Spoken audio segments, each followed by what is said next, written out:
Let's try to organize it. Make a table in which we have these ages: Paleolithic Age, Mesolithic Age, and Neolithic Age. Geographical changes, economic changes, and changes pertaining to any important event, right? Or important sites and events. Paleolithic Age, roughly before 10,000 BC. Am I right? Mesolithic Age, 10,000 BC to 6,000 BC. Neolithic Age, 6,000 BC to 4,000 BC. This is the rough estimation that we have. What are the geographical changes that have been experienced? This age, the Paleolithic Age, is characterized by Ice Age, yes, Pleistocene.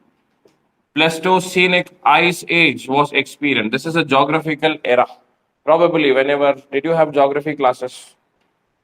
No. Whenever you attend geography classes, geographical eras, in that you will study that Pleistocenic era is an era in which Earth was experiencing an ice age. So we call this as Pleistocenic Ice Age. I'm introducing a new terminology. The Mesolithic Age had experienced termination of Ice Age and the beginning of a new geographic era called as the Holocene, the era of human beings, the era of Homo sapiens, Holocene antar. All right. So there is also, apart from this, there is also beginning, or not beginning, appearance of new flora and fauna. Whatever we have studied, I'm just consolidating it again. That's all. Appearance of new flora and fauna. Yes. And Neolithic Age, it's just the continuation, stabilization of the new geographical changes continued in the Neolithic Age. Nothing significant. What are the economic changes? Also, you can add one more thing: geographical, economic, societal changes also. Please, I'm so sorry. Important sites, social changes. So, what are the economic changes that you have experienced, that they have experienced? What is the dominant economic activity? Hunting and gathering. And since we are speaking about economic activity, what is that element that helped them most in order to carry out their economic activity? Stone tools, quartzite tools. Howdalwa. What are the stone tools that we are talking about over here? Is it fine tools, polished tools, or crude tools? Crude tools, larger in size comparatively, baribo. Crude tools, choppers, hand axes, yes. Add it again.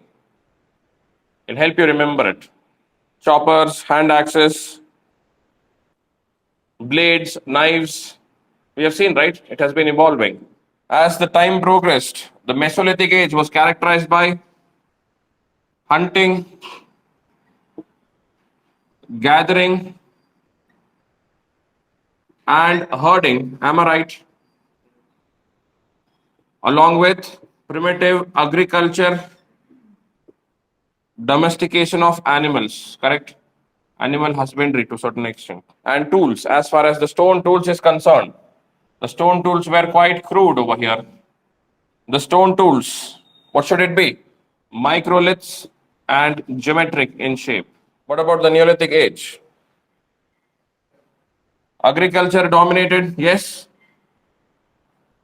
Dominance of agriculture as an economic activity, and we have seen, yes, beginning of the art, beginning of pottery. Pottery was mainly for storage purposes. Storage of what?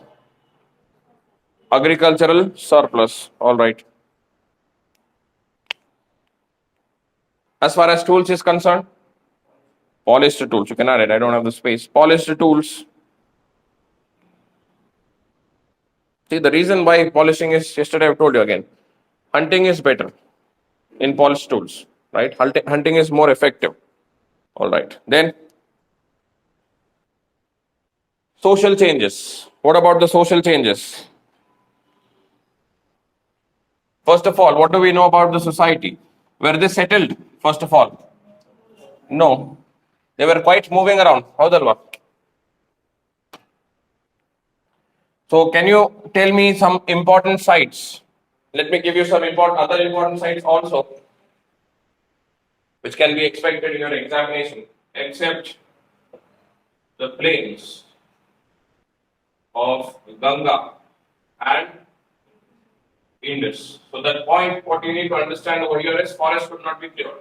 As a result of it, they were quite moving. And important sites, there is a place called as Riva in Pakistan, Son Valley, Bhimbetka, also yes, it's a Mesolithic site. People started settling over here, only then it was evolved in Mesolithic age.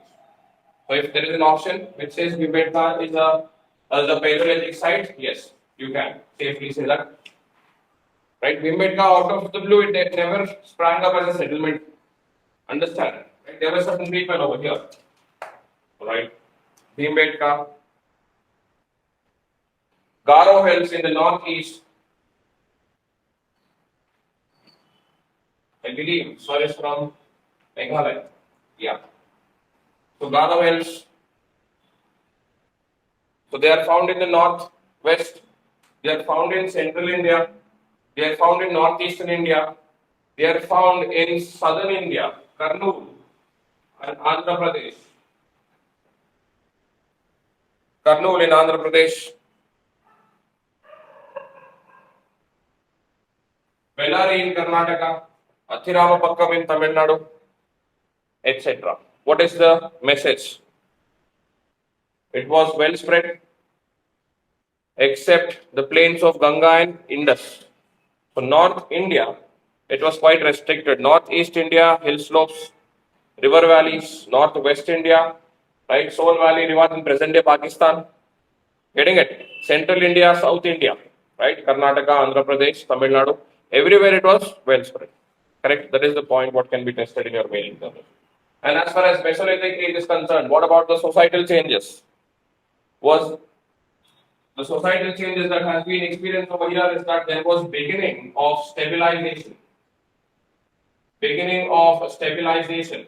How do I prove this? Number one, domestication of animals. Second, beginning of rock art. Am I right? Rock art, paintings were seen on the rocks. Please very well make a distinction between what is rock cut architecture and rock architecture. From the art and culture perspective, this can be a question. Rock cut architecture, see, cave architecture is an example of rock cut architecture. Temples carved out of monolithic rocks is an example of rock cut architecture. This is rock art. Getting it? Paintings on rocks. There is no element of cutting involved. No element of excavation involved. Artha ಮಾಡ್ಕೊಳ್ಳಿ. There is slight difference. Alright. Domestication, rock art, and also primitive agriculture can be considered as a factor over here, right? Alright. Primitive agriculture is also a characteristic feature. Primitive agriculture, honey collection, mouse trapping, fishing, and whatnot. And as far as social changes is concerned, there is one more thing that you need to remember. This stabilization, what impact does it have on the society? Stability also contributed to their religious beliefs. How that work?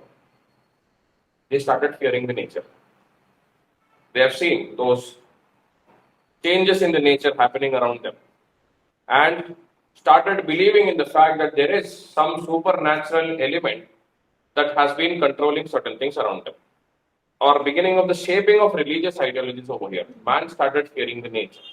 Getting it? Can I address? The changes experienced. Changes, Andre, I'm talking about the economic, sociological changes. Right? The changes experienced and the material conditions largely shaped the religious beliefs of the people. Important sites. We have seen Adamgarh, first evidence of domestication, Adamgarh in Madhya Pradesh. Let me give you another name, Bagod in Rajasthan. All right. And where are the paintings found? Largely Bhimbetka. All right. Paintings found in Bhimbetka. Certain paintings found in Mirzapur, Kappagallu, Karnataka. Ballari hatra undo.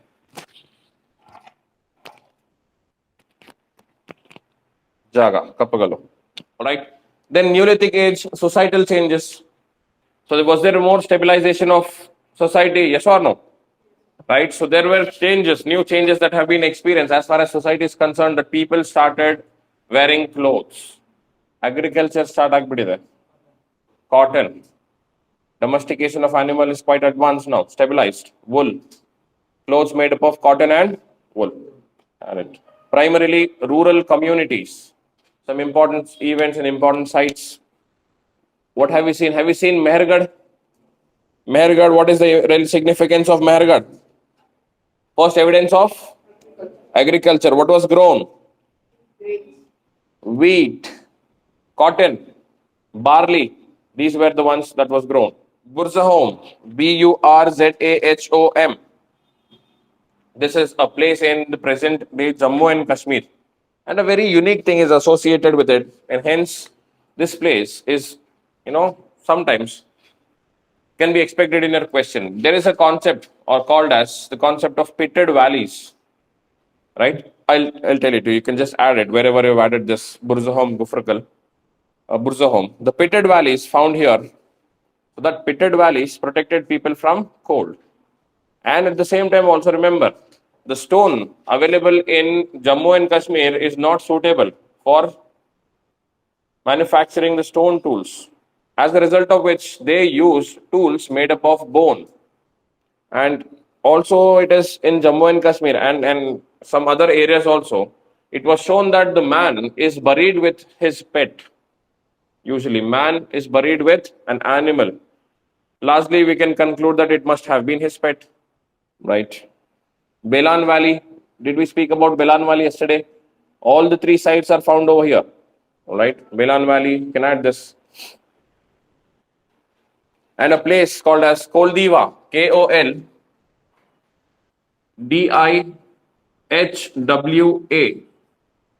Koldihwa. What is the significance? The earliest rice cultivation was seen in this place. Earliest rice cultivation. We are at least one of the earliest rice cultivators of the world. Alva. Rice illadre namage agalla alva. Yes, especially in South India. The staple food grain is rice. In North India, the staple food grain is wheat. Alva. So one of the earliest rice cultivation happened over here. In fact, to other countries also it travels. India to Japan hogutte. Cotton cultivation anna helkodtivi Japan ige. We'll see that later. All right. Then we have one more place. Chiran. Chirand. Chiran is from Bihar. Payampalli. Paiyam. Paiyam. Paiyam. Palli. Payampalli is from Tamil Nadu. Payampalli is one of the earliest Neolithic sites.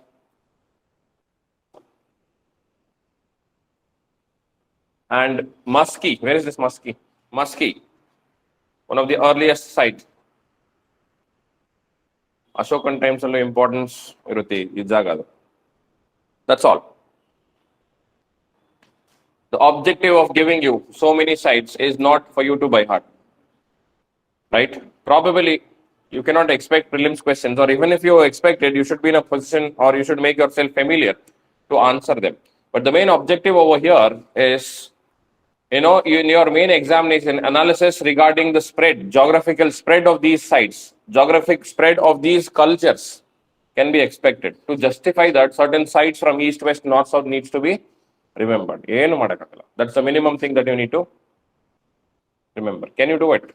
Right? We will repeat it many times so that you, right? Anyways, now what else? As far as art and culture is concerned, this is the historical part. All right, history and analysis of the history. As far as art and culture is concerned, can I say there is rock art to be discussed over here and pottery to be discussed over here? Alva, give a heading: paintings, prehistoric paintings. Prehistoric paintings. First point: the earliest paintings.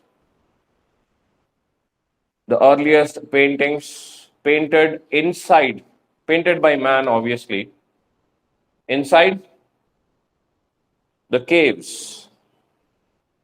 Earliest paintings painted inside the caves in the Stone Age. So can I divide the paintings into three prehistoric paintings into three phases? If you can tell me which are those three phases, sir. If you say Paleolithic, Mesolithic, Neolithic, it is wrong. What are the three phases of paintings?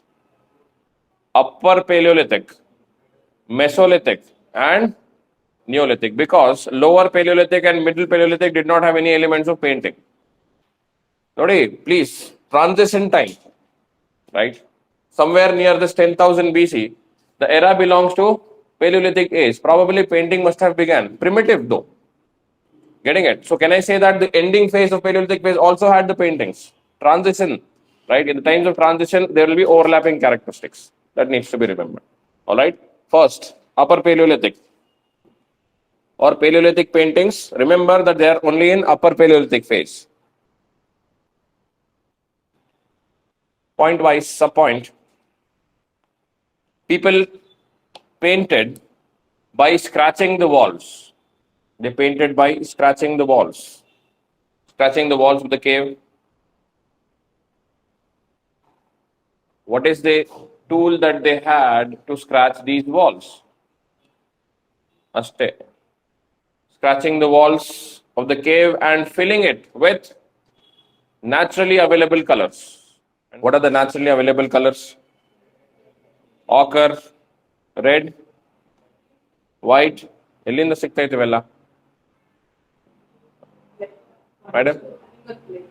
Animal blood, all right, red. Then white, which stone? Limestone, okay. Then any other color? Add it if you want. And remember, there's a technical term that you need to remember. These type of paintings, scratching and painted on a wall, they are called as petroglyphs. P-E-T-R-O, or just add this. This type of paintings are called petroglyph. P-E-T-R-O-G-L-Y-P-H. Petroglyph. To certain extent, green color was also used. All right. Derived from, of course, the fauna. So flora, sorry. And what is the theme? Hunting themes predominated, of course, hunting themes dominated. Hunting, gathering, and also there are certain paintings which shows fighting scenes.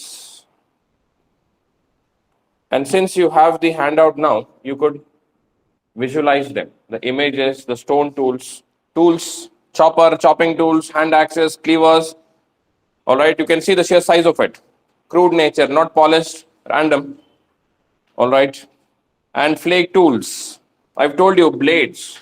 See how it is. The blades, scrapers, points, burins. The images have been given for your understanding. Some prelims worthy of information. The discovery of paintings. The first discovery of rock paintings in India was done in the year 1867. Was done in the year 1867 by this fellow, Garlleye. And as far as the Paleolithic paintings, the Upper Paleolithic paintings is concerned, the Upper Paleolithic paintings are predominantly found in which place? Bhimbetka again. Most important site, last point you added, the most important site is Bhimbetka. Most important site is Bhimbetka. Where is this Bhimbetka? Madhya Pradesh. And discovered by this place, This site was accidentally discovered. Actually, they were trying to find something else, and something else happened. Accidentally discovered by W.S. Wakankar. So, two names that you need to remember. First rock painting was discovered by this fellow. This was an archaeologist, of course, a British archaeologist, and W.S. Wakankar discovered a little later. Date's not important over here. Then, if you want the date, 1946 ಅಲ್ಲಿ discover ಮಾಡ್ತಾನೆ. Then Mesolithic paintings, quickly. Mesolithic paintings, first point. These are also petroglyphs. You know what petroglyphs are now, all right? They're not just wall paintings or rock paintings. Petroglyphs, scratch, and then colors added to it. These are also petroglyphs, but more refined in comparison. What is the tool that they used? What are the category of the tools that they used? Stone, yes, stone, obviously stone. Microlith. They used microlith tools. Next point, quickly. They used microlith tools, which was tiny, which was sharp. See, rather than randomly scratching now, they could finely remove whatever the part, that they wanted, right? So which was tiny and which was sharp, and could remove a part of rock to create a painting. Next, they used blood as the main color. They used blood as the main color. The main reason over here is that blood was easily available, and blood had longevity. It stayed for a very long period of time because it tend to, it gets oxidized with the existing rock minerals. Getting it? And it leaves a mark for a very long time. And the reason why we still have it, though they have been painted so many thousand years ago, but we still have it intact. Getting it? At this, blood was easily available. They used blood as the main color as it was easily available, and to increase longevity. And what are the themes? Let me tell you the themes in detail now. What are the themes? Definitely, what were the themes in the earlier upper Paleolithic? Continued, howdalva? Bariri adanna hunting, gathering, fighting. Continued, yes. Hunting, gathering, fighting. Apart from that,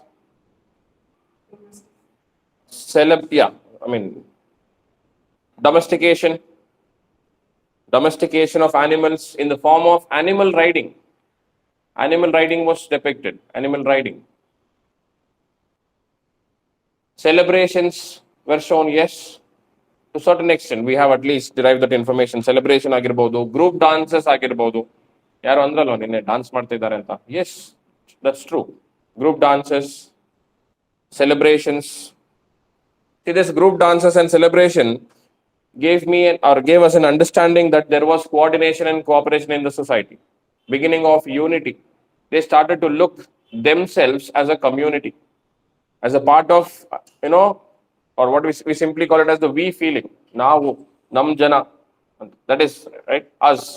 That we feeling started developing. Sense of unity also started developing, right? Then there were images pertaining to the sexual union. Sexual union, phallus worship, Phallus. See, today we worship Shivling, yes or no? Right? The modern Hinduism, right? Shaivism. Shivling is worship. Getting it? The primitive form of such a worship is also seen. Phallus worship, Yoni worship, as the god and goddesses of fertility, of reproduction. That was worship. Getting it? Phallus worship, Yoni worship. This is primitive worship, primitive worshipping. All right. And to certain extent, it was believed that there was, to some extent, the societal institution of marriage being practiced over there. This can be concluded, right? So some element of marriage was existing back then. Alva. That is why we say that society started stabilizing. All right. Coordination, cooperation, unity. All right. Also remember, the important place that you can find such paintings is again Bhimbetka, and Bhimbetka is a World Heritage Site. Remember that. Bhimbetka is a World Heritage Site. How many World Heritage Sites are there in India? Whenever you study about an international organization called as UNESCO, you will study about them. But for time being, for the information over here, India has approximately 38 World Heritage Sites. 38. Among them, Bhimbetka is one. Right? 30 plus 7 plus 1. Actually, 3 different categories of World Heritage Sites are found. All right, one cultural importance, natural importance, and mixed importance, both cultural plus natural. These are the 3 categories. So this comes under which category? Cultural or natural? Natural is protecting probably, forests, right? Conservation measures. Those are the ones that is natural. Those are 7 in number. Majority of the sites, World Heritage Sites, are cultural, 30. And Neolithic, of course, to a certain extent, Neolithic sites are lean. Let us not write it, but I hope so you understand. Probably there is beginning of depiction of pottery, nothing extra. All the things continued because they have achieved that stabilization yet. Religious beliefs have been shaped. Are you trying to understand? Society has been stabilized, safe. All right. That's all as far as, pottery is remaining, right? Pottery, added. Pottery. A simple OCP pottery was practiced. Next, pottery as a OCP, ochre colored pottery, simple handmade. That's all. Was practiced mainly for storage purposes. Of course, we know this. If I ask you the largest number of paintings was found in which era? All right, Mesolithic era. And Bhimbetka based questions were both, and that's all. They can ask you questions regarding paintings, expecting you to know or to check the knowledge of themes if you have some. Community dances, again, true or false? It's a true. We have seen all those things. Remember, there are some approximately in this Bhimbetka, they have found somewhere around 800 caves. It's a massive place. 800 caves. 800 caves, there are at least 500 caves that have paintings. So the paintings are quite huge in number. And majority of them belonging to Mesolithic. All right. Apart from this, the only thing that you need to read or supplement your information is, of course, your handout. Right. Take that as an absolute thing because majority of it, auxiliary information from your NCRTs, everything has been added. Care has been taken that everything has been added over here. Right. Please don't break your head over with any other books. Right. If there is any complexities introduced in your questions based on your understanding, if you are studying the theme painting or temple architecture or whatever it might be pertaining to art and architecture, separately if you're studying it, you're just by hearting it. You're not understanding the rationale behind it. This way, at least I feel, is the best way to remember and to study ancient Indian history, medieval Indian history, and art and culture, right? In collaboration with each other. It makes sense, all right?